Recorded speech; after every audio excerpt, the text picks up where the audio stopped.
भेजे तो है ही नहीं कुछ बोले भेजिए भेजिए भेजिए कब उसको भेजिए मनीष भाई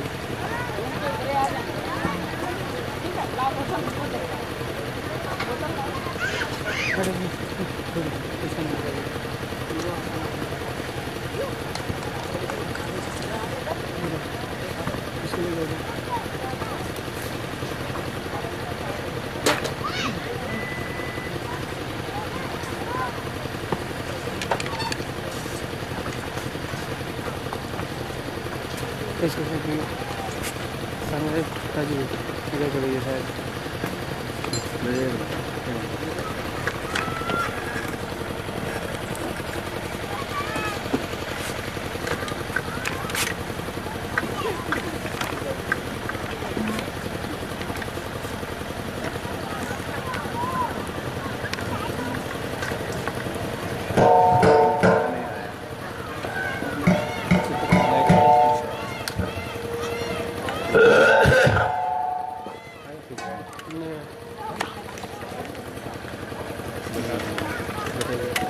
चलो सभी प्रेमी सेवा करो, सेवा का फल छूट न पावे, ये समय बार बार नहीं मिले। जो समय मिला है ये परमार्थी सम्मान सेवा का, ये बार बार नहीं मिले, क्योंकि आगे का समय बहुत खराब है। उस खराब समय में बचना बचाना बड़ा मुश्किल हो जाए, इसलिए आपको बचाने के लिए, इस सेवा का लाभ देने के लिए ये समय निश्चित निर्धारित किया गया और बड़ी जोरदारी के साथ ये लगातार चल रहा है और चलता रहेगा। ये परमार्थी सम्मान सेवा जो जीवन रक्षक गुरु पूजा महान पावन पर्व होने जा रहा है 19 जुलाई से, और इसके बाद तुरंत जीवों की रक्षा के लिए साधना शिविर का आयोजन किया जाए। 1 महीने की साधना शिविर कि आप साधना कैसे करें। सुबह नाम की साधना और इसके बाद सत्संग और इसके बाद सेवा, ये तीनों काम चलेंगे। साधना शिविर में आपके तीनों काम भजन, सेवा और सत्संग सब चलेगा। मुझे विचार करना चाहिए इतनी ये जल्दबाजी क्यों की जा रही, जो उस खराब समय से आपको बचा लिया, आने वाली भारी मुसीबतों से आपको बचा लिया जाए। जो भारी मुसीबत आ रही तो सर्दी जुकाम बुखार में कट जाए और आपको भारी मुसीबत से बचा लिया जाए। जिनकी मृत्यु होनी है तो कोई हाथ टूट गया, पैर टूट गया, क्योंकि वह पाप का किया हुआ कर्म है। उस कर्म को सहज करने के लिए तो थोड़ा सा निमित्त मात्र तो आपको भुगतान करना पड़े, लेकिन जीवात्मा की रक्षा हो जाए। इसी को संभाल कहते। तो तुम अभी संभाल की बात समझते नहीं हो, तुम चाहते हो बिल्कुल कुछ ना हो। अगर तुमने बिल्कुल कुछ न किया होता तो बिल्कुल नहीं होता, लेकिन इतना किया है अगर तुम्हारा किया तुमको बता दिया जाए तो तुम यही कहोगे हम कभी पार ही नहीं जा सकते, हमको बहुत जन्म लग जाएंगे। तो ये छोटी मोटी दया, जो इतना बड़ा काम, इतनी बड़ी सजा तुम्हारी थोड़े में निपटा दी जाए, तो लग के सेवा करो ताकि तुम्हारा पाप कर्मों का कर्जा उतर जाए। ये सेवा इसीलिए रखी गई, नहीं सेवा करा के भी कोई उतरा नहीं सकता। रुपए पैसे धन दौलत सामान देकर भी कोई नहीं उतरा सकता। और तुम्हारा ये मिट्टी से ही काम बन रहा, जिसको दुनिया को लोग समझ ही नहीं पाएंगे, वो देखते रह जाएंगे, तुम्हारा काम बन जाएगा। जितनी देर करो लगन के साथ, ये मत देखो कोई करता कि नहीं करता, वो नहीं करेगा तो उसको कुछ नहीं मिलेगा, लेकिन तुम तो अपना करो। तुमको इसका फल लेना है तो तुम्हें करना चाहिए। इनको अगर कई बार अभी आना जन्म लेना उनकी समझ में नहीं आए, वही इधर उधर बैठ के समय निकाल रहे हैं, लेकिन बाद में पछताना पड़ेगा। जब कठिन मुसीबत आएगी तब सोचेंगे इससे तो बड़ा सरल था, अगर वो कर लेते तो थोड़े में उद्धार हो जाते, तो बाद में समझ में आ जाए।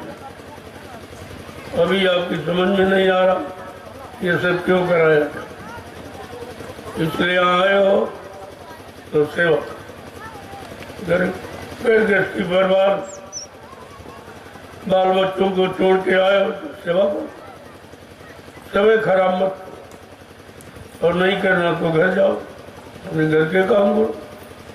ना तुम घर के रहे हो, न आगे तो फायदा क्या, ना हर बजे न घर सुख पाए, और बेटा ब्याह गई दुई माते प्यारे को नहीं। हमारा तो कुछ भी नहीं हो रहा, घर में भी काम नहीं किया, यहाँ बक्के और यहाँ भी बैठे, तो फिर फायदा क्या। जाने का कोई मतलब नहीं है।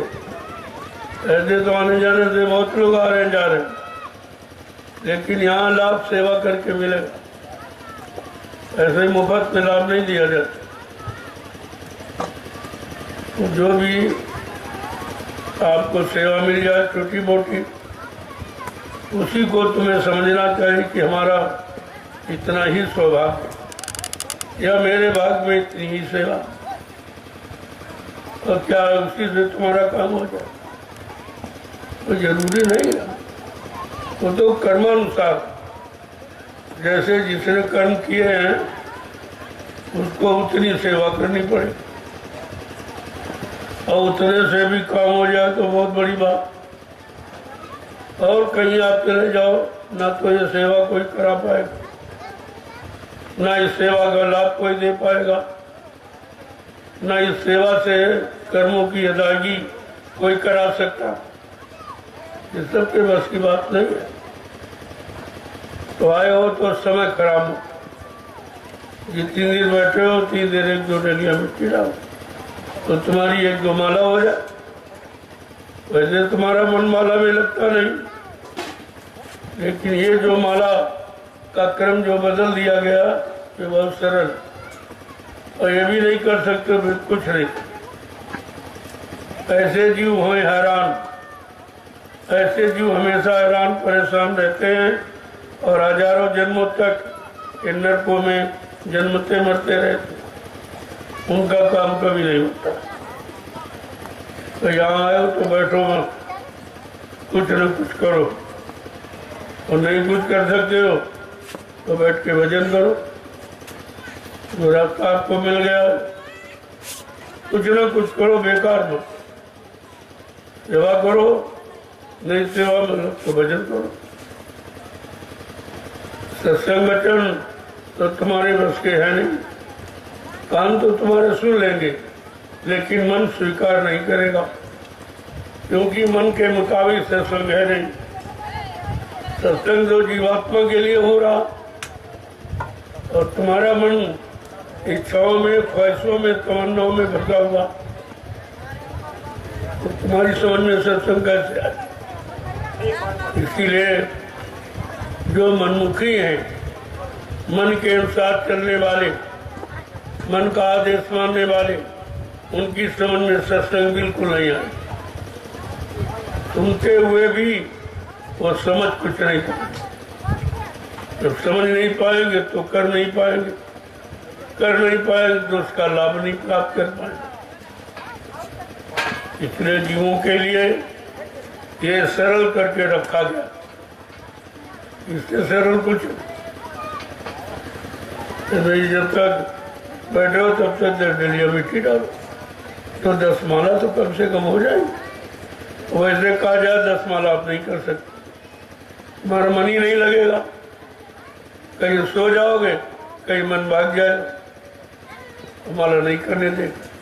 लेकिन ये माला जो आपको बताई जा रही, कराई, तो बहुत सरल है, सभी लोग कर सकते। इस माला में ना नींद आएगी, ना मन इधर उधर जाएगा, दोनों काम आपके बन जाएगा। इस मन को कंट्रोल, नियंत्रण करने के लिए लोगों ने कितने यत्न किए। कोई जंगल में चला गया, तपस्या करने लगा, कोई गुफाओं में बैठ गया, छिप गया, कोई बोना नहीं करा, कोई कपड़े नहीं पहना, ये सब कुछ आपने किया, लेकिन मन कंट्रोल में नहीं। तो कम से कम ये सोचो, ये कितना सरल है। ये मिट्टी नहीं है, ये तुम अपने मन को कंट्रोल, नियंत्रण कर, ये कितना बड़ा काम आपका हो रहा। क्योंकि बड़े बड़े ऋषि मुनि हार गए, इस मन को कंट्रोल, नियंत्रण में नहीं कर पाए, और उनको भी मन ने गिरा दिया, वो भी बिगड़।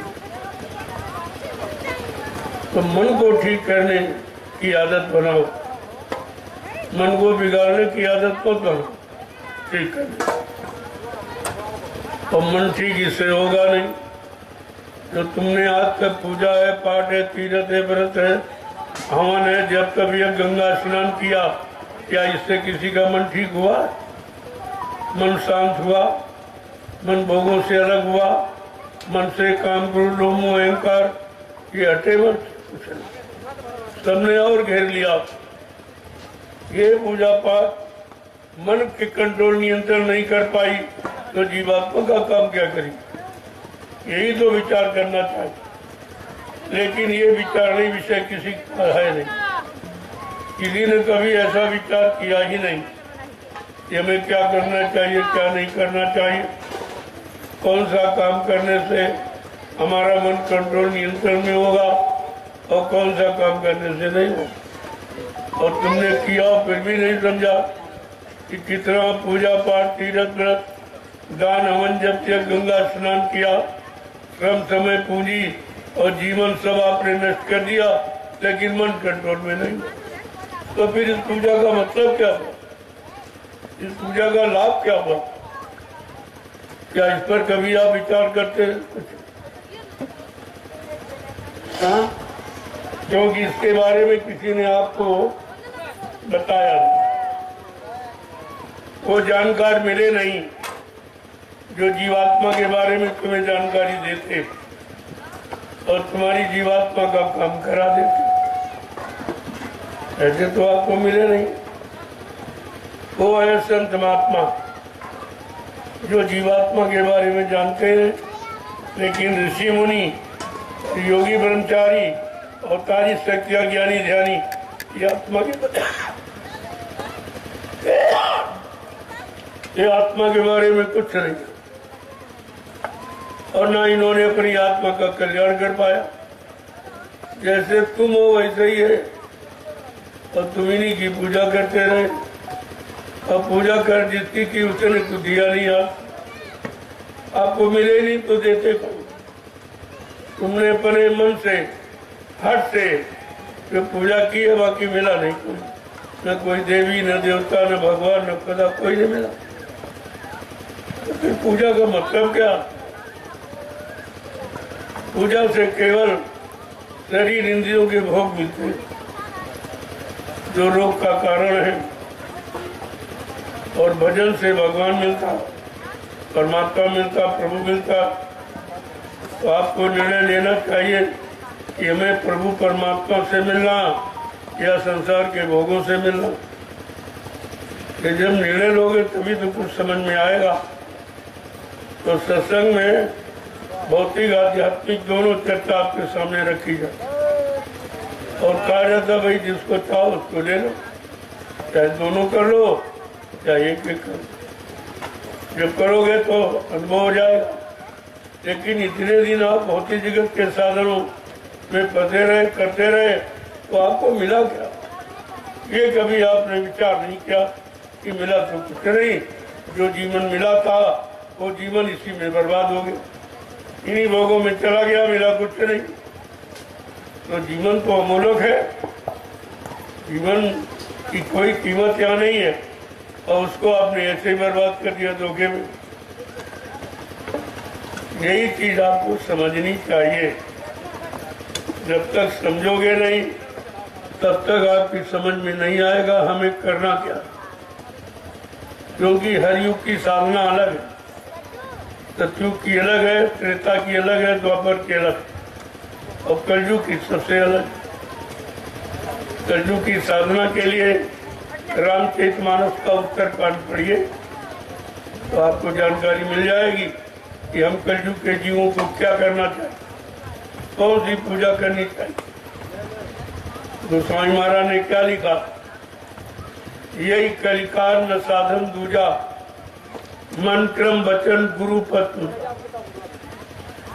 कला कलयुग में कोई साधन नहीं, केवल मन बुद्धि चित्त से गुरु के आदेश का पालन करना।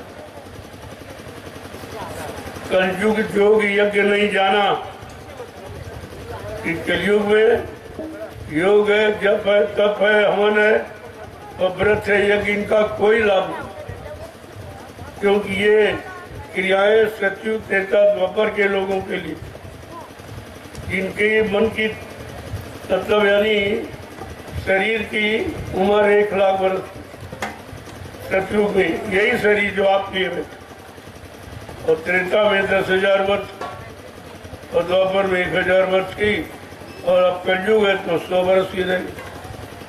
तो आपने विचार किया नहीं कि 100 वर्ष की उम्र वाला क्या वो सतयुग त्रेता द्वापर की साधना कर सकता? न वो शक्ति है, न वो उम्र है, न मन की ताकत है, न इंद्रियों में संयम त्याग वैराग है, न कोई अच्छा खान पान, न अच्छे विचार कर्म है। लेकिन विचार इधर कुछ कोई विचार नहीं और कोई विचारवान पुरुषों से आप मिले भी नहीं कि जिनके पास शुभ विचार शुभ करनी है, शुभ कर्म कराने की जिनके पास युक्ति है, साधन है, ताकत है, मुझे तो आप मिले नहीं। यही विचार करना चाहिए कि हम सब कलयुग के जीवों के लिए कौन सी पूजा करनी चाहिए। क्योंकि हर युग में भगवान का अलग अलग नाम आया।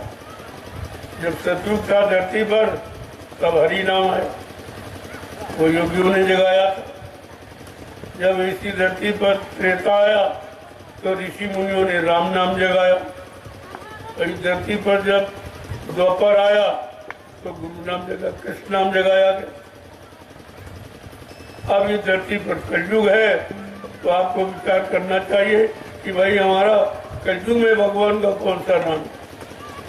जब हर युग में नया नाम नए पुरुष के द्वारा आया और लोगों ने उसी से अपना काम बनाया, तो हम सब कलयुग के जीवों को भी सोचना चाहिए कि हमारे लिए कलयुग में भगवान का कौन सा नाम।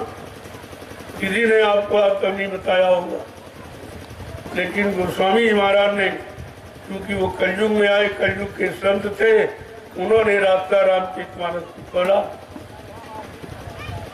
उन्होंने सब साफ कहा, लेकिन आपने उसका पर विचार नहीं किया।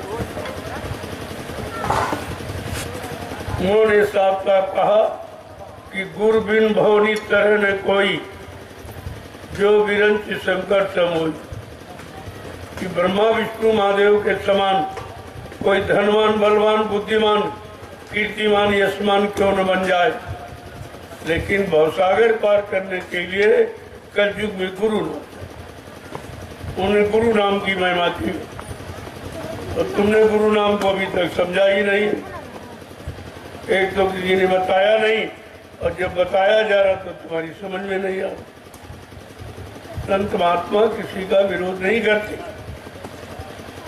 उनको मालूम है वो त्रिकाल दक्षी है, भूत भविष्य वर्तमान और सतयुग त्रेता द्वापर सब की बात जानती है, और तभी आपको कलयुग के जीवों के लिए कलयुग की बात बता रहे, कलयुग का नाम बता रहे, कलयुग का साधन बता रहे, कलयुग का पूजा पाठ बता रहे। ये सब आपके सामने रखा जा रहा, लेकिन तुम सुनते ही नहीं हो, तुम्हारी समझ में नहीं आता।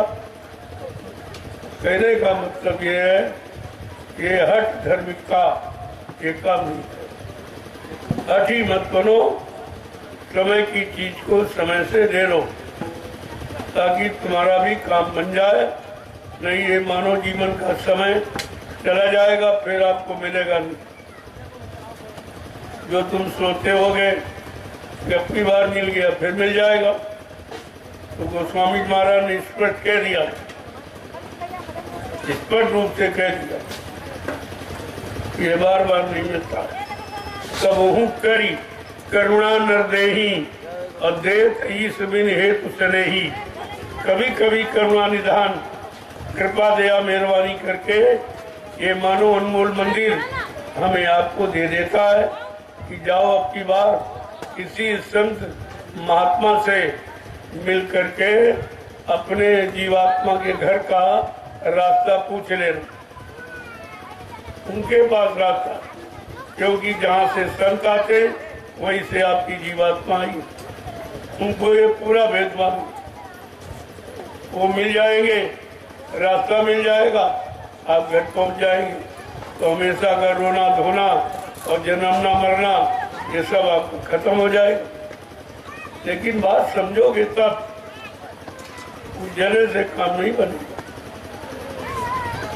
एक ही चीज को बड़ी बारीकी ढंग से समझने का प्रयास करो, ये चीज आपको कहीं नहीं मिलेगी। किताबों वाली बात नहीं है, ये करने के बाद जो अनुभव होता है, जो लाभ मिलता है, वो आपके सामने रखा है कि आप भी ऐसी करनी करो कि तुम्हारा भी काम हो। एक बार अगर करनी समझ ली तो हमेशा के लिए आपका ये काम ही खत्म, कोई काम नहीं बिगड़ेगा। लेकिन समझोगे नहीं तो कभी बन नहीं पाएगा। बिना समझे बिना किए तो ये काम होने वाला है, और आपसे कराया भी जा रहा। जब आपने समझ नहीं पाया और सुन के याद नहीं कर पाया, भूल गए, तब का इनको बताने का लाभ नहीं है, इनको कराने का लाभ। इनको ऐसी करनी कराओ कि मन का आपका खोए, तब मन का घमंड खत्म हो जाए और मन ये शांत हो जाए और विषय भोगों से वापिस लौट आए। चाहे अपनी शक्ति बर्बाद कर रहा और शक्ति बच जाएगी तो भक्ति हो जाएगी, और भक्ति हो जाएगी तो मुक्ति मिल जाएगी।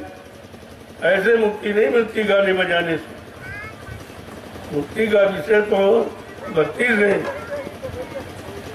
और तुम भक्ति समझते नहीं हो। जब सबरी के आश्रम में मर्यादा पुरुषोत्तम भगवान राम गए तो सबरी की प्रेमा भक्ति देखकर बड़े खुश हुए, उसका अटूट प्रेम देखकर बहुत खुश। जब खुश हो गए कुछ दिन रहे, फिर वहां से विदाई मांगने लगे कि हमको जाने का हुक्म दो। देखो अपने भक्त से आदेश मांग, जिस भक्त के प्रेम बंधन में बन जाते फिर खुद आदेश मांगते, कहा कि हमको चलने का आदेश दो। हमें अभी आगे बहुत लोगों से मिला, तो कहा मैं तुम्हारी प्रेमा भक्ति से खुश हूँ। और फिर सबरी को खुश होकर भक्ति का यानी पूरा रास्ता बताया कि कितने प्रकार की भक्ति होती, कहते 9। इसी 9धा भक्ति करके रामचरितमानस के उत्तरकांड में वर्णन किया। अब आपको ये सुनना चाहिए कि 9 भक्ति में पहली भक्ति कौन है? प्रथम भक्ति संतन कर संगा और दूसर रत मन कथा प्रसंगा। पहली भक्ति कहते हैं संतों का साथ, संतों की शरण में जाना, उनके सत्संग अमूलक वचनों को सुनना और धीरे धीरे एक एक वचन अपने जीवन में उतारना का ये पहली भक्ति। भगवान ने कहा भाई पहली भक्ति तो संतों का साथ, कहा मेरी भक्ति तो दूसरी भक्ति, पहली नहीं, पहली संतों का शरण। उनकी शरण में जाओ, उनके सत्संग वचनों को सुनो, अमल करो, जीवन में उतारो, तो उसका लाभ जो आपको मिलेगा वो मेरी भक्ति से नहीं। दूसरे रथ मन कथा प्रसंगा, ये कथा वार्ता जो किस्साएं सुनते हो आप, तो ये तो दूसरी भक्ति। पहली भक्ति जब पहली भक्ति नहीं आपने की, दूसरी समझ में नहीं आए। पहले के बाद दूसरे को समझा जाता। तो तुम रामचरितमानस की भी बात को नहीं मानते हो, जानते ही नहीं हो, मानोगे क्या? अगर प्रथम भक्ति कर लेते तो दूसरी भक्ति का लाभ आपको मिल जाता, क्योंकि संत महापुरुष भक्ति की पूरी बात आपको बताते कि भक्ति का मतलब क्या है। ये चंदन मंदन टीका पाठा, ये पेड़े बताते, ये भक्ति नहीं। ये भक्ति नहीं है जो अपने सारे भाव विचारों की शक्ति किसी को अर्पण कर दे, वो उसकी भक्ति। आत्मसमर्पण करना ही भक्ति कहलाता। और वो तुम्हारे बस का है नहीं, वो तुम कर सकते नहीं हो।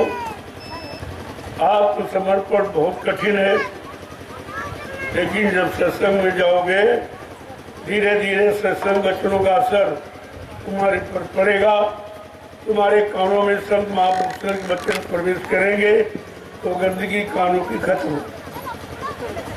फिर धीरे धीरे मन की गंदगी, फिर बुद्धि और चित्त की, इस तरह सब गंदगी समाप्त। वो केवल वचनों से जाए, वो गंगा जमुना नहाने से नहीं।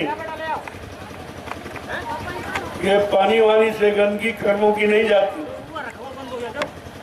कर्मों की गंदगी बारे में लिखा कि जीव कहीं शंका में न पड़ जाए, तो उन्होंने साफ साबित, सत्संग जल जो कोई पावे, मैलाई सब कट जा। जिस किसी को सत्संग रूपी सरता का जल मिल जाए, तो अनंत जन्मों में कर्मों की गंदगी खाई ये समाप्त हो। देखो कितना सरल उपाय दिया, लेकिन तुम उसको भी नहीं पढ़ते। पढ़ते तो उस पर ध्यान ही नहीं देते कि क्यों लिखा गया, किसके लिए लिखा गया, और कौन सी युक्ति है, कौन सा उपाय है, कौन सा साधन है, आप विचार ही नहीं करते। सब लिखा पढ़ी तुम्हारे घर में रखी है, और लगभग 550 वर्ष पहले से जो रामचरितमानस के रूप में हर हिंदू के घर में लिखवा के रखवा दी कि कोई ये न कह सके कि हमको मालूम, लेकिन आपने उसको भी नहीं जाना। जो 550 वर्ष से तुम्हारे घर में लिखी रखी, उसके बारे में भी तुम कुछ नहीं जानते। ये पढ़ना बांटना, ये गाना बजाना, ये जानकारी नहीं है। जानकारी उसको कहते हैं कि जब वचनों को अपने जीवन में उतारो और कार्य रूप में परिणित करो, तब उसका जो लाभ मिलेगा वो जानकारी। और वो ही जानकारी जल्दी, तो बिना सत्संग के तो कुछ होगा नहीं। साफ साफ गोस्वामी महाराज लिख दिया, कोई कितनी पूजा पाठ, ये जड़ पूजा ये अक्षर कागज कैलेंडर पूजा कितनी कर डालो, लेकिन बगैर चेतन ज्ञान के चेतना नहीं आएगी, जागरूकता नहीं आएगी, प्रेरणा नहीं आएगी। ये हमेशा ध्यान में रखना चाहिए। आपने तो ये कुछ किया ही नहीं अभी, इसीलिए अभी सत्संग सुनाने की तैयारी की जा रही है। ये सत्संग सुनाया नहीं जा रहा, उसकी तैयारी कि आप सत्संग को कैसे अमल में लाएंगे, संत वचनों को अपने जीवन में कैसे उतारेंगे और फिर उनका दैनिक जीवन में कैसे लाभ प्राप्त करेंगे। कहने का मतलब ये बगैर करनी के कुछ, और संत मत की करनी भौतिक जगत की करनी से बहुत अलग है। संत मत की करनी कहती है करनी करो मार मंडालो, इंद्री भोग विचारो और इतना काम करो तुम अपनी, फिर आगे की सतगुर जानी। इतना काम आपको करना पड़ेगा शरीर, क्योंकि आपने शरीर को भोगों में लगाया है, भोगों में फंसाया है, मन का कहना मानकर, तो ये तो काम आपको करना ही पड़ेगा। जब नहीं कर पाओ तो महापुरुष जो आदेश दे उसको करो, उससे तुम्हारा काम ये सरल कर देंगे। क्योंकि ये बस की बात तो जीव के नहीं है, तो जीव ये कर सके, लेकिन कराने वाला और उसके आदेश को मानो तो बहुत सरल करके करा देगा। ऐसे तो जीव नहीं करता। जब सतयुग त्रेता द्वापर के अच्छी उम्र वाले, अच्छे मन की ताकत वाले, इंद्रियों में संयम त्याग वैराग रखने वाले, अच्छा खान पान करने वाले, अच्छी संगसोबत में रहने वाले, अच्छे कर्म करने वालों ने नहीं पाया। ये कलयुग का गंदा ये भोगी बिलासी जीव कैसे पा जाए, ये बहुत कठिन है। और इसी के लिए संत बधारे कि इसकी बस की बात नहीं है कि बेचारा शक्तिहीन है, विवेकहीन है, बुद्धिहीन है, चरित्रहीन है, चलो इसका कुछ भला हो जाए। सब संतों का आगमन कलयुग में हुआ और उन्होंने ये सरल रास्ता नाम की कमाई, बिल्कुल सरल काम करते रहो, नाम जपते रहो। देखो आप सेवा भी कर रहे हो और जबान आपकी खाली पड़ी, तो सारा स्वाद लेके उससे तो काम लो। शरीर से सेवा करो और जबान से प्रभु का नाम लो। जो कलयुग में प्रभु का नाम क्या, जय गुरुदेव, ये प्रभु का नाम, ये किसी आदमी इंसान कोई साधु महात्मा का नाम नहीं है, ये प्रभु का नाम। तो जवान से प्रभु का नाम उच्चारण करो और शरीर से सेवा करो, तुम्हारे दोनों काम हो रहे। सेवा से कर्जा उतर रहा और नाम का स्मरण करने से तुम्हारी है आध्यात्मिक शक्ति इकट्ठा हो। ये दोहरा लाभ है सेवा, एक तरह का नहीं, दोहरा लाभ आपको। तो समय मत कमाओ, एक एक मिनट जीवन का बहुत कीमती समय, पता नहीं कब समय खत्म हो जाए। अभी 3 लोग आए हो तो इनमें तमाम लोगों का शरीर नहीं रहेगा, वो दोबारा ये सेवा नहीं कर पाएंगे, सेवा का लाभ नहीं ले पाएंगे। तो इसीलिए आपसे कहा जा रहा, जो समय मिला है उसमें अपना काम बना लो, हो सकता तुमको दोबारा फिर मानव शरीर मिल जाए।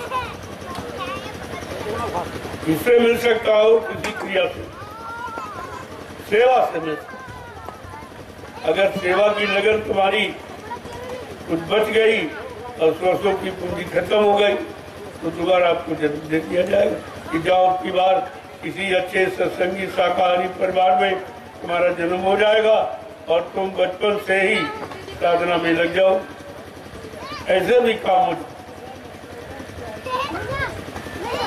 तो जब तक बच्चों को नहीं सुनोगे तो समझ में आपको कुछ तो ये वचन आपको कहीं मिलेंगे नहीं, क्योंकि ये वचन कोई जानता नहीं। वो पुरानी घिसी पिटी किताबें लाखों वर्ष पुरानी वो सुनाई जाती है। अरे उससे भाई क्या होने वाला, 12 साल बाद तो बेदखल हो जाता, और लाखों वर्ष हो गए वो ज्ञान भी बेदखल हो गया, उससे आपका काम नहीं होगा। वो ज्ञान सतयुग के लोगों के लिए, त्रेता का ज्ञान त्रेता के लोगों के लिए, द्वापर का ज्ञान द्वापर के लोगों के लिए, और कलयुग का ज्ञान कलयुग के जीवों के लिए। लेकिन तुम जानकारी तो करो कि भाई कलयुग का ज्ञान है, तो बड़ा सरल रखा। तो स्वामी जी महाराज ने अति कृपा दया मेहरबानी करके एकदम सरल कि कलयुग केवल नाम आधारा और सुमिर सुमिर न रुद्रता। कलयुग में केवल नाम, बस यहीं पर आप अटक गए भटक गए। केवल शब्द का प्रयोग नहीं समझ पाए। केवल माने होता अकेला, तो अकेला नाम जब कलयुग में आएगा वो कलयुग के जीवों को लाभ। तो जितने नाम आपको बताए गए वो सब सहायक शक्तियों के साथ आए। ब्रह्मा सावित्री के साथ, विष्णु लक्ष्मी के साथ, शंकर जी पार्वती के साथ, राम सीता के साथ, और कृष्ण राधा के साथ, और देवता देवी के साथ। लेकिन गोस्वामी जी महाराज अगर ये नाम होते तो लिख देते कलयुग केवल राम आधारा, कलयुग केवल कृष्ण आधारा। ये तो उन्होंने लिखा नहीं, उन्होंने लिखा कलयुग केवल नाम आधारा। केवल माने अकेला नाम, ये गुरु अकेला ही नाम। आगे जय पीछे देव लगा दिया, आप शंका में आ गए तो भाई जय गुरुदेव नाम कहा। अरे जय तो सम्मान सूचक शब्द है, जय राम, जय कृष्ण, जय हनुमान, जय शंकर के आगे आप लगाते। और देव माने आपको सब कुछ दे, बदले में कुछ न ले। देव माने देवता।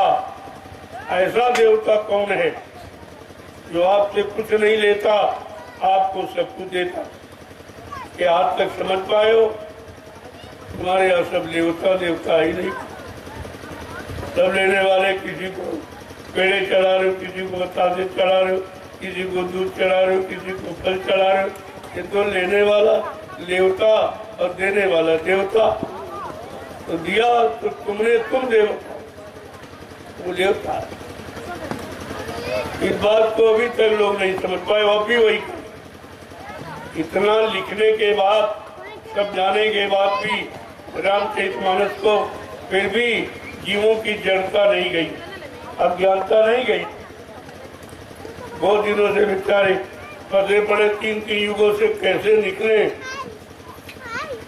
और निकलने का रास्ता संत महापुरुषों के बाद के अलावा किसी का तो कोई आपको दे नहीं सकता। और सुनने के रास्ते तो सब बताएंगे, ये करो वो करो, और करो माने तो फंसना है, करने में फंसा दिया। तो कहते हैं करना नाम फंसना। करो माने कर्म, धरो माने धर्म। जो धारण किया जाए, जीवन में उतारा जाए, उसको धर्म। और जो इंद्रियों और शरीर मन बुद्धि चित्त से किया जाए वो कर्म है। और कर्म का फल यही आपको मिलेगा। 4 खान 84 लाख जो जिसमें शरीर योनियां बनाई गई उनमें आपको मिलेगा। अगर कहीं संतों के वचनों को धारण कर लो तो तुम्हारा काम एक ही बार में पूरा हो जाए। तो 4 खान 84 लाख शरीर में क्यों जाना? लेकिन बात समझने पर, समझने का प्रयास तो तुम करते नहीं। और ये सोचो कि हमारा काम कैसे होगा। कौन काम कि दोबारा यहाँ आना न पड़े, न जन्म हो न मृत्यु हो, हमको इससे छुटकारा मिल जाए। ये असली काम। इस काम को करने के लिए या इससे छुटकारा पाने के लिए ये मानव शरीर आपको परमात्मा ने दिया, वो तो काम आप करते ही नहीं। तुम छुटकारा वाला काम नहीं करते, तुम तो बदले बजाने वाला काम। तो बेचारों की समझ में नहीं आ रहा। कि हम छुटकारा पाने वाला कर्म करें कि फंसने वाला कर्म। अब छुटकारा पाने वाला कर्म वो बताएगा जिसने छुटकारा पाया हो, जो इन चीजों से अलग खड़ा हो, वो धीरे से तुमको भी अलग कर लेगा। बाकी जो स्वयं फंसे पड़े वो तुम्हें अलग, वो फंसा सकते लेकिन अलग नहीं।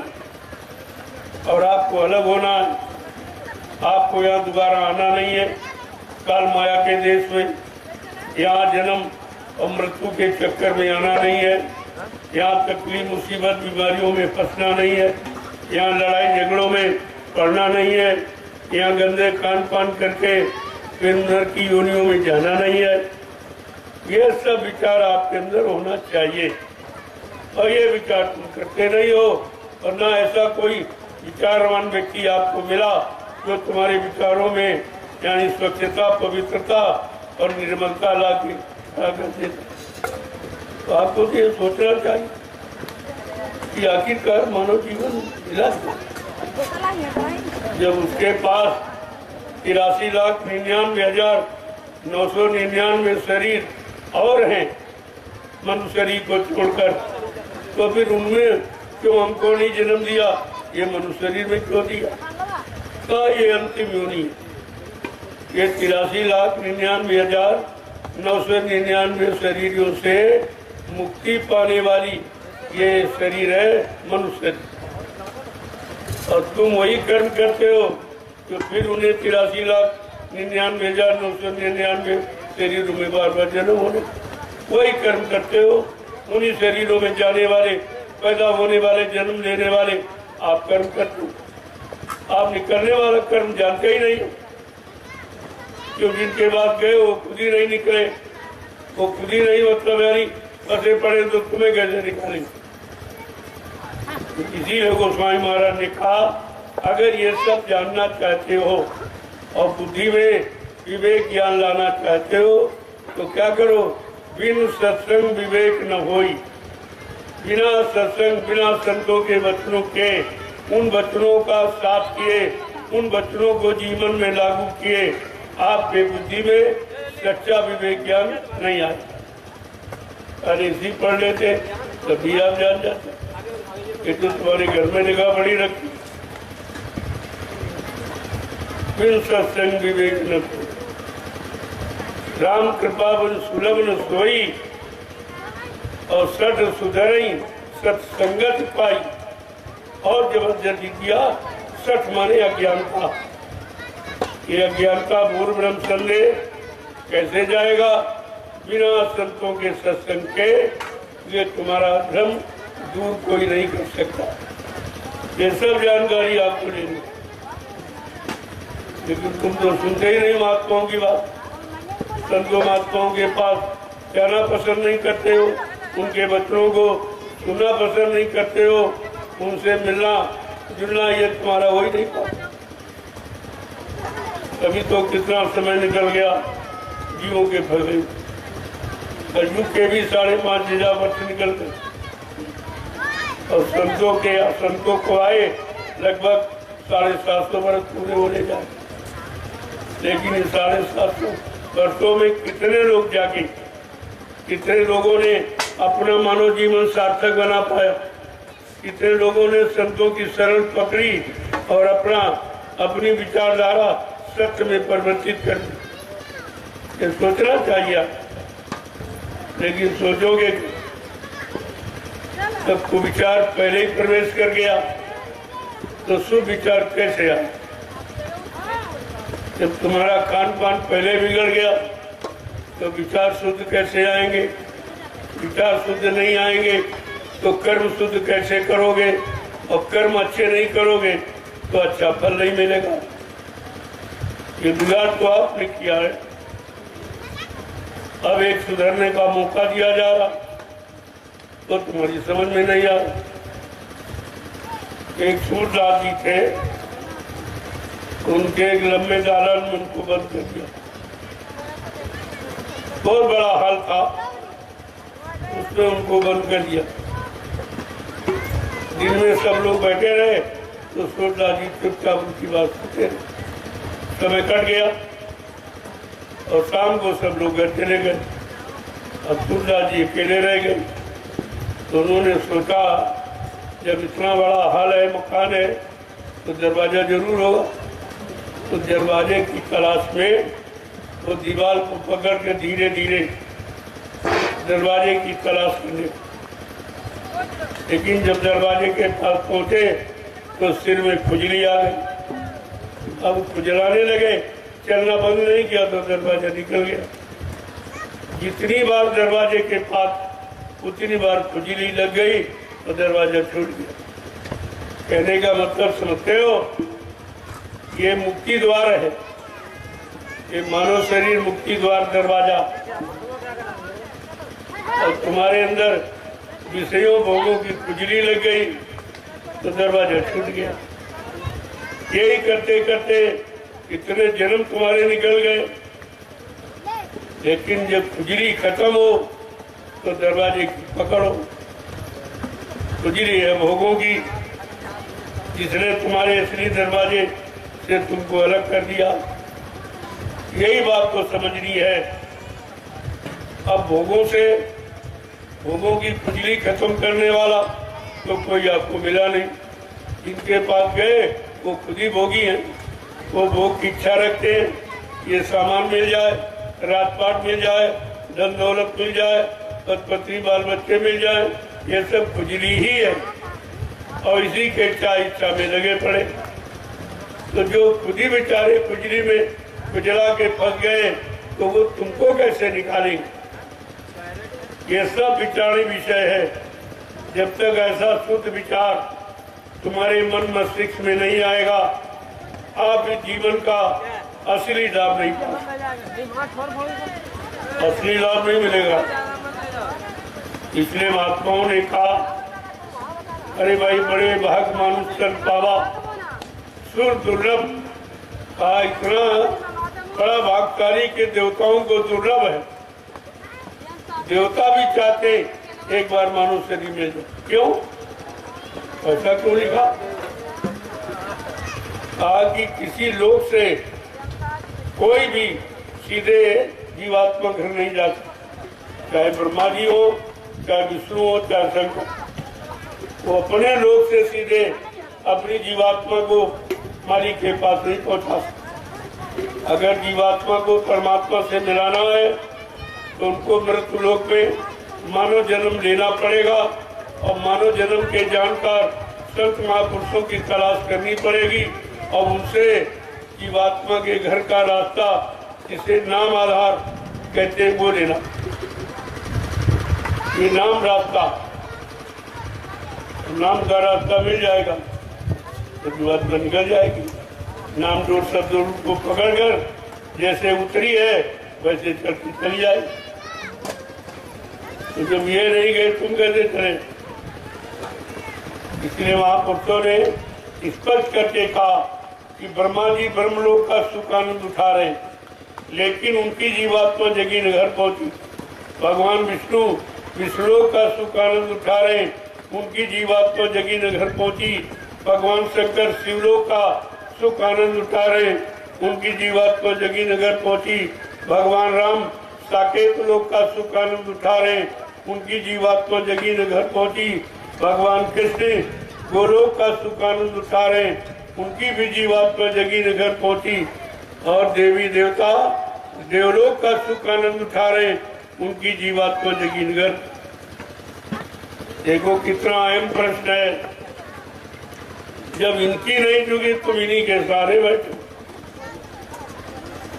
विष्णु जी पार करेंगे, शंकर जी पार करेंगे, राम जी पार करेंगे, कृष्ण जी जब खुद ही नहीं पार हुए तो तुम्हें कैसे पार करें? तो कहा पार कराने वाला कौन? कहा न वो संत जो सबके अंत में बैठा, सारे लोगों के अंत में, सारे मंडल मुकामों के अंत में बैठा, उसको संत कहते। जो काम क्रोध लोभ मोह अहंकार के अंत में बैठा वो संत कर। ये पहचान आपको करनी चाहिए थी, लेकिन जब करीब में नहीं जाओगे, सत्संग में कभी शामिल नहीं होगे, बच्चों को सुनोगे नहीं, तो ऐसे जन्मते मरते रहो। निकलना आपका कभी होगा नहीं। मुक्ति द्वार ये नर्तन पाया। अगर मुक्ति चाहते हो तो मानव शरीर से जीते जी मिलेगी, मरने की बात नहीं। मरने के बाद मुक्ति किसी को नहीं मिलती, जीते जी। तो जीते जी मुक्ति दिलाने वाला मुक्ति दाता कोई संत महापुरुष मिल जाए और वो दया कर दे तो जीते जी आपका काम बन जाएगा। काम कोई यानी कठिन नहीं है, लेकिन काम कराने वाला मिल जाए तब सरल हो जाए। तो यह सब जानकारी आपको सत्संग वचनों से करनी चाहिए और निरंतर आपको बताया जाता। मैं बराबर आपको 12 वर्ष से लगातार ये जानकारी दे रहा हूँ पूरे हिंदुस्तान में घूम, और उसके बदले किसी से कुछ कोई दान दक्षिणा, कोई रुपया पैसा, कोई धोती रोटी लगोटी ये यहाँ नहीं लिया जाता। यहाँ दिया जाता, लिया नहीं जाता। और ये काम हिंदुस्तान में कहीं कोई नहीं करेगा। यहाँ सब लेने वाले बैठे और तुमको तो देने वाला चाहिए, और तुमने देने वाले की तलाश नहीं की। अगर वो स्वेच्छा से मिल जाए तो तुम्हें विश्वास नहीं हुआ तो फिर काम आपका कैसे। इसलिए करिए नित्य सत्संग, बाधा सकल मिटाए, फिर ऐसा अवसर ना मिले दुर्लभ नर्तन का। हर रोज हर रोज प्रतिरोज सत्संग करो, सुनो सुनाओ, पढ़ो पढ़ाओ, गाओ बजाओ नहीं करो, करने का फल मिलता। तो करने तुम करना नहीं चाहते। बकरी में सुनने सुनाने में, गाने बजाने में तुमने समय खराब कर दिया, और जो करना चाहिए वो आपने किया। इसलिए एक एक वचन को बड़े संभाल के साथ, बड़ी चेतनता के साथ आपको सुनना चाहिए। कहते गौर ख्याल ध्यान देकर वचनों को सुनो, और सुन करके अपने मन को पकड़ाओ और मन को समझाओ। ये मन की समझौती है सर। और जो भी आपने किया वो मन को समझा नहीं पाया, न पूजा करके, न तीरथ, न व्रत, न हवन, न जप तप यज्ञ, ये सब करके आपने मन को समझा पाए, मन को भोगों से अलग कर पाए हो, मन से काम क्रोध लोभ मोह अहंकार ईर्ष्या राग द्वेष को हटा पाया। ये तो कुछ भी काम आपका नहीं। फिर आपने किया क्या? इतना समय निकल गया जीवन का, किसी का 50, किसी का 60, किसी का 70, किसी का 80। अब कलयुग में तो 100 वर्ष का समय कितना बचा? इतना तो व्यर्थ में चला गया। अरे जो बचा, ये कहते हैं जो गई सो गई और रही वो संभालो, न वो भी जाने वाली। जो कुछ चली गई तो चली, चलो भूल में, अज्ञानता में, स्वार्थ में, लोभ में, लालच में, चलो गई सो गई। लेकिन जो शेष जीवन बचा है, अरे उसको तो उसमें तो संभालो, उसमें तो कुछ कर लो। तो ये मानव जीवन फिर आपको मिलेगा नहीं। इतने 1000 करोड़ वर्ष निकल जाएंगे, फिर आपको अवसर नहीं मिलेगा। इसलिए बड़ी सावधानी के साथ अब रहने की जरूरत है, और एक एक दिन बड़ी सावधानी के साथ यादगार में निकालना कि जो समय गफलत में चला गया, अज्ञानता बोल ब्रह्म में, लेकिन जो शेष जीवन है वो प्रभु की शरण में व्यतीत होगा, सद्गुरु की शरण में व्यतीत होगा, ताकि ये मानव जीवन की जो सांसें बची हैं उनमें कुछ लाभ मिल जाए, कुछ लाभ आपको हासिल हो जाए। कुछ नहीं तो ऐसे कर्म कर लो कि द्वारा मनुष्य शरीर मिल जाए। अरे मनुष्य शरीर पाने वाले तो कर्म करो, तुम तो मनुष्य शरीर पाने वाले भी कर्म नहीं करते हो। ये मारना, काटना, हिंसा, ये झूठ, छल, कपट, बेईमानी, ये व्यभिचार, कुपचार, ये दोबारा मानव शरीर पाने वाले कर्म है। ये तो पशुओं वाले कर्म है, फिर आप पशुओं के शरीर में चले जाओ, कभी पशुओं में, कभी पक्षियों में, कभी जंगली जानवरों में, कभी कीड़े मकोड़ों में, लेकिन ये मानव शरीर नहीं मिलेगा। ये बड़े भाग चुके। बार बार महापुरुषों ने इशारा करके आपको संकेत किया, इस मानव जीवन का लाभ उठा लो, ये व्यर्थ में समय बर्बाद मत। लेकिन लाभ उठाना मालूम हो तब तो, यह लाभ देने वाले महापुरुष संत महात्मा मिल जाए तो लाभ हो सकता, मिल सकता। ऐसे अपने आप थोड़ी लाभ उठा लो, क्योंकि तुम्हारी आदत शुरू से विषय भोगों की तरफ जाने की, काल माया के सामान को इकट्ठा करने की, जो सामान तुम्हारे साथ नहीं जाए। इसीलिए महापुरुष ने कहा, भाई तो कराया, या जमीन हो, दुकान हो, मकान हो, रुपया पैसा, धन दौलत, सामान, पत्नी, बाल बच्चे, ये तुम्हारा सामान है ही नहीं, क्योंकि तुम नंगे अकेले आए थे। ये तो बीच में सामान आपको दे दिया गया, इसलिए वो तुमको रोकना चाहता, और वैसे आप रुकते नहीं। जब ये सामान दे दिया तुम इसी में रुक गए और तुम्हें बता दिया ये तुम्हारा। अब तुम हमारे तुम्हारे में फंस गए, ना यहाँ तुम्हारा कुछ है न तुम किसी के हो। इस बात को अभी तक नहीं समझ पाए। जब ये नहीं समझ पाए हो तुम्हारा यहाँ क्या है या तुम किसके हो या तुम्हारा कौन है, जब इतनी बात नहीं समझ पाए हो तो पढ़ाई लिखाई का मतलब क्या है? अपने को नहीं समझ पाए हो, तुम दूसरे को, देश दुनिया को क्या समझाओगे? यही समझाओगे जिनमें फंसे हो, कहीं उनको बताओ। तो इसलिए एक एक वचन को बड़े संभाल के साथ रखने की जरूरत है। ये रुपए पैसे, सोने चांदी, हीरे जवाहरात से ज्यादा कीमती है सबको के वचन। ये मोल भी कहीं नहीं मिलेंगे आप।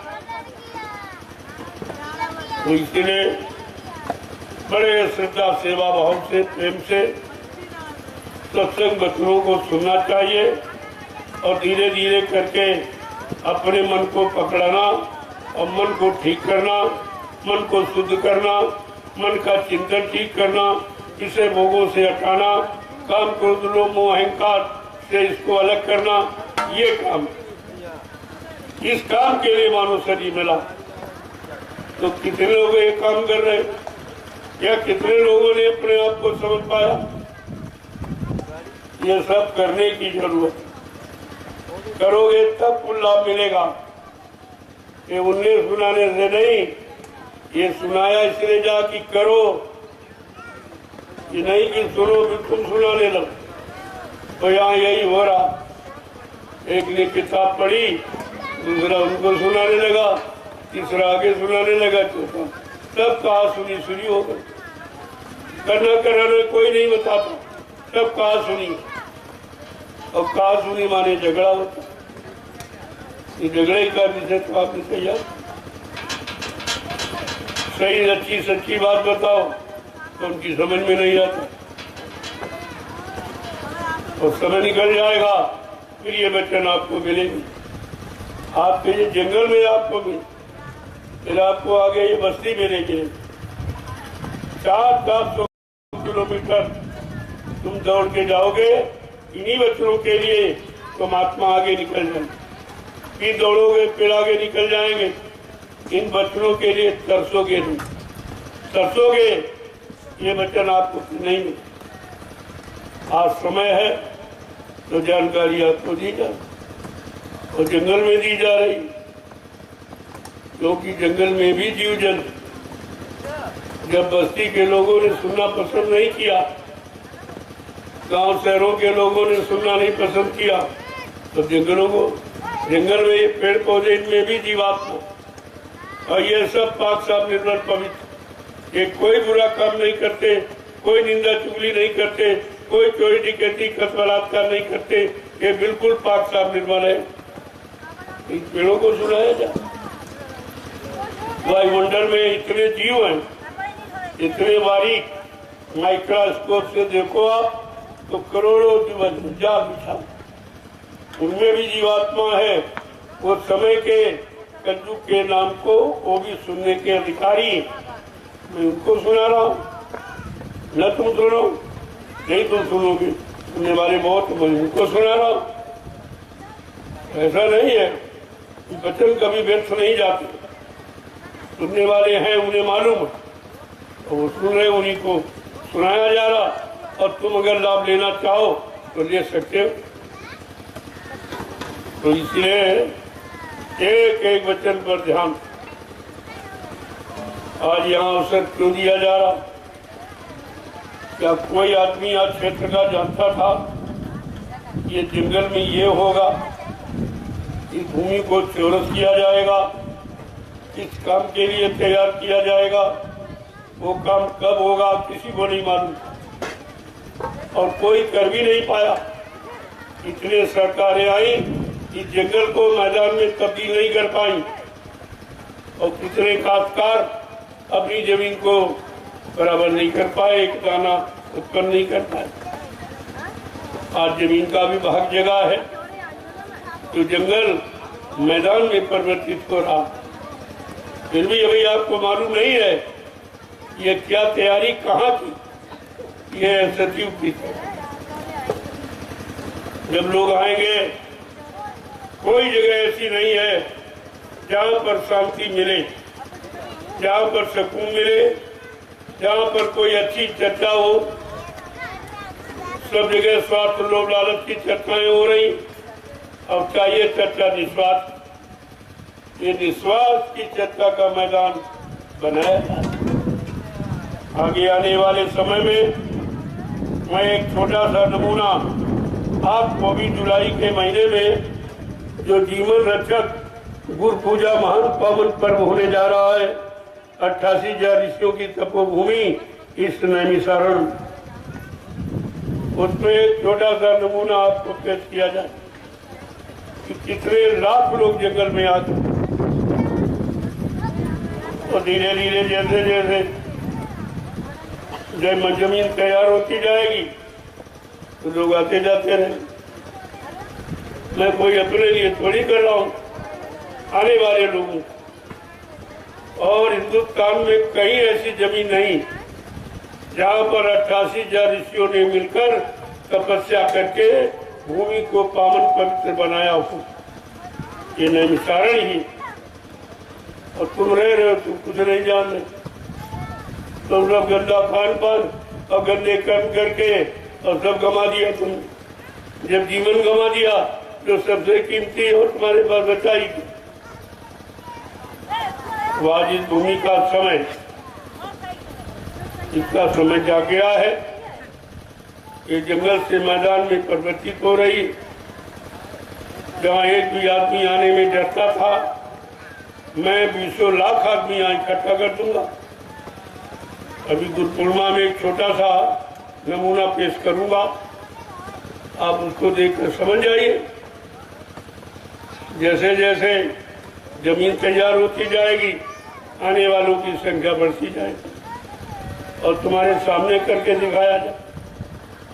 और ये कोई नहीं कर सकता, कोई राजा और कोई महात्मा ये काम नहीं कर। तो यहाँ होने जा रहा, इतनी बड़ी भीड़ कोई एकत्र नहीं कर सकता। जंगल में, बस्ती में तो लोग कर सकते, लेकिन जहाँ रेल मोटर का कोई साधन, एक बियाबान जंगल है, जहाँ कोई बात नहीं, आजार बाजार नजदीक में कोई गांव नहीं, शहर नहीं है, ऐसे जंगल में इतने लाख लोगों को इकट्ठा करना ये सबके बस की बात नहीं है। यही से आपको समझ लेना चाहिए कि परिवर्तन बिल्कुल कगार पर आपको करके दिखाया जा रहा। अब आपको ये लाभ मिल रहा है तो आप उसको बराबर करें। जो लाभ ऋषि मुनियों ने इसी जंगल में तपस्या करके नहीं लाभ मिला उनको, वो लाभ आपको मिट्टी यानी धोने में, खोदने में, इस जंगल को समतल बनाने में, जहाँ लाखों लाख लोग बैठकर परमात्मा का भजन करेंगे, सत्संग करेंगे, सेवा करेंगे, ये लाभ आपको, ये ऋषि मुनियों को भी नहीं मिला। वो तो चुपचाप कंदराओं में, गुफाओं में, जंगल में छिप के बैठ गए, और तुम तो सबके लिए कर रहे हो, आगे आने वाले लोगों के लिए कर रहे हो, अपने लिए तो आप कर नहीं रहे हो। तुम्हारे अंदर कोई मजदूरी लेने की, कोई सामान लेने की, स्वार्थ की कोई मतलब यानी भावना नहीं है। ये तो काम किसी ने किया ही नहीं, जो काम आपके सामने हो रहा। धीरे धीरे सब समझ में आ जाएगा। मैं आपकी जमीन को लेकर कहीं ले नहीं जाऊंगा, एक अच्छे काम में लगा दूं, तब भी आपका नाम होगा। जमीन कहीं उठा के कोई नहीं ले जाए, जमीन तो रामशाला में ही रहेगी और रामशाला का नाम हो जाए। वैसे भी पूरा हिंदुस्तान जान गया, आप ये काम करोड़ों रुपए खर्च करके नहीं कर सकते थे जो मैंने आपका मुफ्त किया। अब समझो ना समझो, ये तुम्हारी बुद्धि की बात है। समझना तो आपको पड़ेगा, आज नहीं तो कल। कहाँ भटके जाओगे? ये अच्छा सच्चा काम जो होने जा रहा, ये तो आपको समझना पड़ेगा, मानना पड़ेगा। जय गुरुदेव। और जो मैं जमीन ले रहा हूँ पैसा देकर, कोई आन दान लेकर ये भिखारी वाला काम नहीं करता हूँ। दान लेकर कोई जबरदस्ती कब्जा नहीं, पैसा ले लीजिए। इस पैसे को अपने बाल बच्चों के लिए कहीं अच्छी जमीन खरीदो, जिसमें खाने के लिए भोजन तैयार हो जाए। तो आपके काम की बात करता हूँ, और ये जमीन को हम एक धार्मिक काम में लगा दूंगा, उसका भी लाभ आपको मिलेगा, तुम्हारा नाम हो जाएगा। और जो दान दूंगा और तुम्हारे बच्चों की व्यवस्था हो जाएगी। मैं तुम्हारा कौन सा नुकसान करूं? लेकिन नहीं आप समझ पा रहे हो, तो उसके लिए क्या? ये जमीन बराबर करना किसी बस की बात नहीं, हिंदुस्तान में कोई नहीं करता। इतना बड़ा काम है, बहुत आपकी जमीन को अच्छा बना रहा हूँ और खराब जमीन के पैसे दे रहा हूँ, तो कौन सा नुकसान है? जमीन तो कहीं उठा के नहीं ले जाएंगे, वो तो वहीं रहेगी जहाँ है। लेकिन अच्छे काम में अगर बदल जाए, यही आपका लाभ है कि तुम्हारी जमीन भी धार्मिक कार्य में, आश्रम के काम में आ जाए, और तुम्हारा धन तुम्हारे बल बच्चों के काम आ जाए। तो इसमें नुकसान कौन सा? अब तुम नहीं ले पा रहे हो और नहीं कर पा रहे हो, तुम्हारी बुद्धि नहीं काम कर रही, तो उसके लिए हम क्या करें? हम तो हर तरफ से आपको लाभ देने आए हैं और लाभ देते रहेंगे। आप ले न ले, समझे न समझे, वो आपकी बात। जय गुरुदेव, जय गुरुदेव, जय गुरुदेव, जय गुरुदेव। जय गुरुदेव। नाम किसका? प्रभु का। जय गुरुदेव। नाम किसका? प्रभु का। प्रभु का प्यारा नाम। जय गुरुदेव। देखो, एक एक तुम्हारा कदम जहाँ पड़ रहा है, ये पवित्र हो रहा है, क्योंकि तुम्हारा कदम निस्वार्थ का, लोभ लालच का, सामान का, पैसा पाने का नहीं, निस्वार्थ का।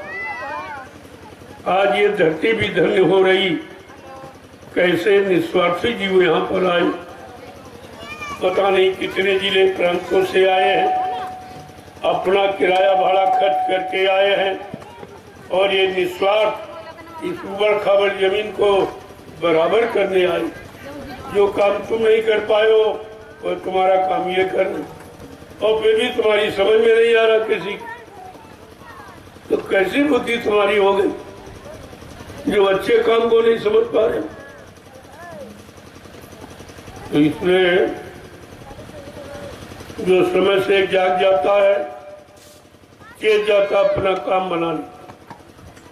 जिन्होंने जमीन दी है, मैंने उनका नाम कर दिया। मैं कोई अपने नाम तो खरीदता नहीं, मेरे नाम 1 इंच भी जमीन। आप समझ लीजिए इतनी बड़ी मेहनत क्यों कर रहा हूँ। इसी से आपको समझ लेना चाहिए, अर्थ लगा लेना चाहिए। बगैर स्वार्थ के आदमी कदम नहीं दे रहा कर दूं, लेकिन मेरा कोई स्वार्थ नहीं, मेरा केवल काम से लगाओ, बाकी जमीन से लगाओ, अच्छे काम को करने का लगाओ। एक अच्छा काम देश में हो जाए जो कहीं न हुआ हो, वो मैं आपको करके दिखा दूं, तो दिखा ही रहा हूँ, और जब तक रहूंगा दिखाता रहूँ। ये तो आपको विचार करना चाहिए कि जमीन कोई उठाने वाली चीज थोड़ी उठा कोई नहीं, वो तो तुम्हारी जहाँ पर है वहीं रहेगी, तुम्हारे गांव के नाम से रहेगी, और तुम्हारे गांव का नाम हो जाएगा। और बिना पैसे तुम करोड़ों रुपए खर्च करते लेकिन नाम नहीं करते, तुम्हारे गांव को कोई जानता नहीं। आज पूरा हिंदुस्तान जान गया कि रामशाला कहाँ पर है, लेकिन तुम नहीं जान पाए। हिंदुस्तान तो जान गया, लेकिन तुम नहीं जान पाए, क्योंकि तुम जानने का प्रयास ही नहीं, तुम्हारे पास जानने की बुद्धि ही नहीं कि हम कुछ जाने, कुछ समझे कि क्या काम हो रहा है। हमको कुछ भागीदारी ले लेनी चाहिए, हमें कुछ भी अपने जीवन में चलो कुछ अच्छा नहीं किया, इतना यही अच्छा कर ले, लेकिन वो भी नहीं। जब किस्मत में नहीं है तो तुम्हें अच्छा दिखाई भी नहीं। जय गुरुदेव। प्रेमियों जोर से बोलो, सब मिल बोलो, बोलना होगा, अभी से बोलो। दुख दर्द हरेंगे, सब कष्ट मिटेंगे, सुख शांति भी देंगे। सबके दाता, सबके मालिक, प्रेम से बोले, ये नाम नहीं इंसान का, ये काम नहीं इंसान का। इतना साफ बताया जा रहा है, ये काम इंसानों के बस का नहीं। इंसान तो तुम भी हो, तुम नहीं ये काम कर पाए, तुम अपनी जमीन को यानी समतल नहीं बना पाए, और तुम्हारी जमीन को ये कहाँ के लोग इतने 19-20 प्रांतों से आके इस जमीन को समतल बना रहे।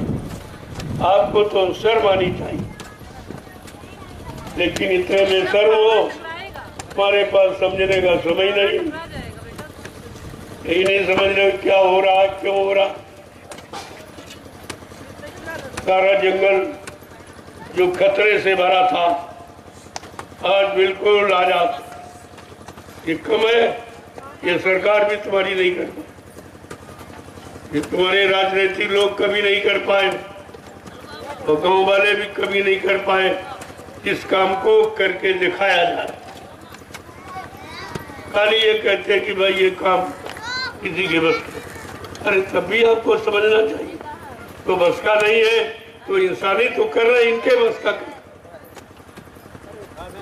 इनके साथ किसी की दया लगी, कि किसी दया से जुड़े हुए, जिन्होंने कभी फावड़ा नहीं चढ़ाया, जलिया सिर पे कभी रखी नहीं, वो लोग ये काम कर रहे। ये मत समझो ये कोई मजदूर है, इसमें ऐसे ऐसे बड़े बड़े अधिकारी, इतने बड़े धनीमानी है तो तुमको खरीद लेंगे, लेकिन ये सेवा भाव से आए और सेवा कर रहे, इनको कोई नहीं पहचानता, और इतनी लगन के साथ कर रहे कि जैसे हमेशा ये काम करते।